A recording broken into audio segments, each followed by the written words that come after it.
যখন সোহাগ ধীরে ধীরে পুরো ঘটনাটা ধরতে শুরু করল, তখনই মাথায় নতুন একটা প্ল্যান কিলবিল করছিল।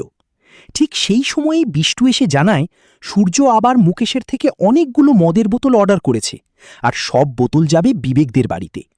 কিন্তু ব্যাপারটা এখানেই থেমে যায় না। এবার তারা ঠিক করল সার্থককে সাথে নিয়ে যাবে, যাতে সবকিছু ঠিকঠাক চলছে কিনা সেটা দেখা যায়। সমস্যাটা হলো জামাইবাবুও সেখানে থাকবে। যদি তাকে খালি হাতে ফেরত পাঠাতে হয়, পুরো প্ল্যানটাই উল্টে যেতে পারে। বিষ্টু তাড়াতাড়ি এসে সোহাগকে জিজ্ঞেস করে, ছোট কর্তা আবার বোতল অর্ডার করেছে, এবার কি করবে? সোহাগ একটুক্ষণ চিন্তা করে, তারপর মিতাকে ফোন দিয়ে পুরো ঘটনা জানায়। ওপাশ থেকে বিবেক জানতে চায়, এখন তুই কি করবি? সোহাগ শান্ত গলায় বলে, মিতাকে বলে দে বেশি লিকার বানাতে, আমি আসছি। সূর্য স্যারের আগেই সব কাবার করে ফেলতে হবে। কিন্তু হ্যাঁ, ঝামেলা এখানেই শেষ না। জামাইবাবুকে সামলানোই সবচেয়ে কঠিন।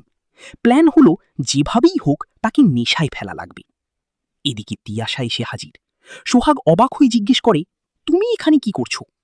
তিয়াশা একটু জ্বালাময়ী কথা বলতেই সোহাগ ঠান্ডা কিন্তু শক্ত গলায় বলল, তুমি অতিথি, কথা বলার আগে ভাবো। পরের মুহূর্তে সবাই বিবেকদের বাড়ির দিকে রওনা দেয়। আর এদিকে তিয়াশা তার মাকে ফোন করে জানতে পারে ছেলেটা ভীষণ অসুস্থ। তিয়াশা দৌড়ে বলে, ডাক্তারের কাছে নিয়ে যাও, আমি আসছি, টাকার ব্যবস্থা হবে। এই কথা বিষ্ণুর কানে যায়। সে তিয়াশাকে জিজ্ঞাসা করলে তিয়াশা একটা অজুহাত দিয়ে সরে যায়। বিষ্ণু পরে সোহাগকে ফোন করতে চায়, কিন্তু সোহাগ তখন এতটাই ব্যস্ত যে